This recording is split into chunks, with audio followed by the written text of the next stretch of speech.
आदर्श आचार संहिता लागू होने के बाद से ही जिले में आचार संहिता उल्लंघन करने वालों के खिलाफ लगातार कार्रवाई का दौर जारी है। इन पूरे 10 दिनों के भीतर प्रशासन ने लगभग 10,000 से भी अधिक संपत्ति विरूपण के मामले दर्ज किए और इसी के साथ 27 से अधिक अलग अलग मामलों में एफआईआर भी की गई है। देखिए इस खास रिपोर्ट में। लोकसभा चुनाव के लिए 10 मार्च से आदर्श आचार संहिता लागू हो गई है। आचार संहिता के लागू होते ही प्रशासन ने इसके उल्लंघन करने वालों के खिलाफ कार्रवाई शुरू कर दी है। प्रशासन और नगर निगम की टीम ने मिलकर पिछले 10 दिनों में 10,000 से अधिक संपत्ति विरूपण की कार्रवाई की है, जिसमें 181 कार्रवाई निजी मकानों पर लगाई गई सामग्री के खिलाफ की है। इन मामलों में पुलिस द्वारा 24 एफआईआर भी दर्ज की गई है। में जो मॉडल कोड ऑफ कंडक्ट के इम्पोज करने के बाद जो कार्यवाही की गई है, उसमें आयोग के निर्देश ये हैं कि 24 घंटे में गवर्नमेंट प्रॉपर्टी से, 48 घंटे में पब्लिक प्रॉपर्टी से और 72 आवर्स में प्राइवेट प्रॉपर्टी में यथासंभव हमें संपत्ति विरूपण की कार्यवाही कर देनी चाहिए। इसके बाद भी अगर कोई विरूपण कर रहा है तो फिर हमें इसमें स्ट्रॉन्ग एक्शन लेने की आवश्यकता होती है। विगत 10 दिनों में हमने करीबन 10,042 प्रकरणों में संपत्ति विरूपण हटाने की कार्यवाही की है और संपत्ति विरूपण अधिनियम के अंतर्गत 2 प्रकरण हमने दर्ज किए हैं। इसके अतिरिक्त 181 निजी संपत्ति विरूपण हटाने की कार्यवाही की गई है और 1 प्रकरण भी दर्ज किया गया। इसी अवधि में 2037 वाहनों पे कार्यवाही की गई है। अवैध हूटर, सायरन या प्रेशर हॉर्न जिन व्यक्तियों ने उपयोग किया है उनके विरुद्ध चालान की कार्यवाही की गई है। कोलाहल अधिनियम में हमने 3 प्रकरणों में एफआईआर दर्ज कराई है।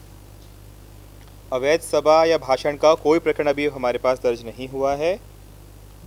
इसके अतिरिक्त संपत्ति विरूपण एवं अन्य कार्यवाही में हमने 24 एफआईआर अभी तक दर्ज करा दी हैं। तो वहीं पुलिस ने लोकसभा चुनाव के दौरान किसी भी प्रकार का व्यवधान उत्पन्न करने वाले उपद्रवी तत्वों के खिलाफ भी कार्रवाई की है।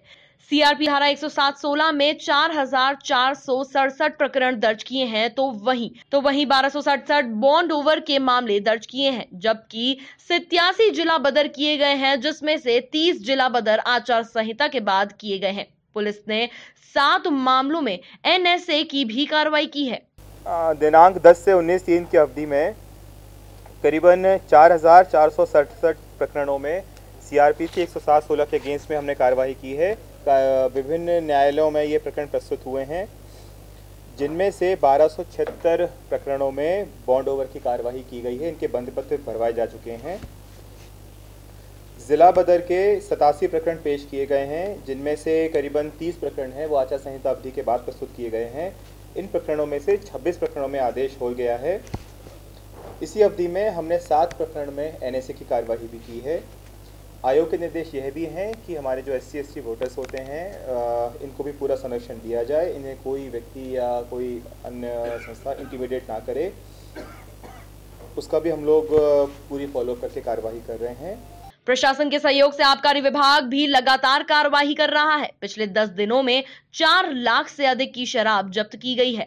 इसके साथ FST और SST की टीम ने भी नगद राशि बरामद करने की कार्रवाई की है, जिसमें देपालपुर में पकड़ी गई 29,50,000 की राशि सबसे बड़ी है। इस कार्यवाही के आधार पर आयकर विभाग ने 71 लाख की राशि उक्त व्यक्ति से जब्त की है। पकड़ी गई राशि के आय का स्रोत नहीं बताने के कारण मामला आयकर विभाग को सौंपा गया है। इसी अवधि में अवैध शराब के विरुद्ध भी कठोर कार्यवाही हमारे जिले में की गई है, पुलिस द्वारा भी की गई है और आबकारी विभाग द्वारा भी की गई है। अभी तक करीबन 1834 लीटर अवैध शराब है वो जब्त की जा चुकी है, देसी शराब, जिसका मूल्य करीबन 4,40,000 रुपये है। हमने 3 वाहन भी जब्त किए हैं जिनका उपयोग अवैध शराब के परिवहन में किया जा रहा था। वर्तमान में हमारी 27 टीम्स हैं जो काम कर रही हैं। इसके अतिरिक्त हमने जो अंतर ज़िले के जो नाके हैं वहाँ भी हमारी स्टैटिक सर्विलेंस टीम है वो हमने तैनात कर दी है। वो भी नियमित रूप से नज़र रख रहे हैं, वाहनों की चेकिंग कर रहे हैं। इसी दौरान देपालपुर में एक उल्लेखनीय कार्यवाही हुई है। एक व्यक्ति के द्वारा चेकिंग के दौरान उनके पास 29.50 लाख कैश था, वो बरामद हुआ था, जिसके पास में कोई एक्सप्रेशन नहीं था। आचार संहिता के उल्लंघन के तहत की जा रही कार्यवाही की जिला प्रशासन द्वारा प्रति सप्ताह एक रिपोर्ट आयोग को भेजी जा रही है। आने वाले दिनों में इस तरह की कार्रवाई में और भी तेजी आएगी। Bureau report, MP news, Indore.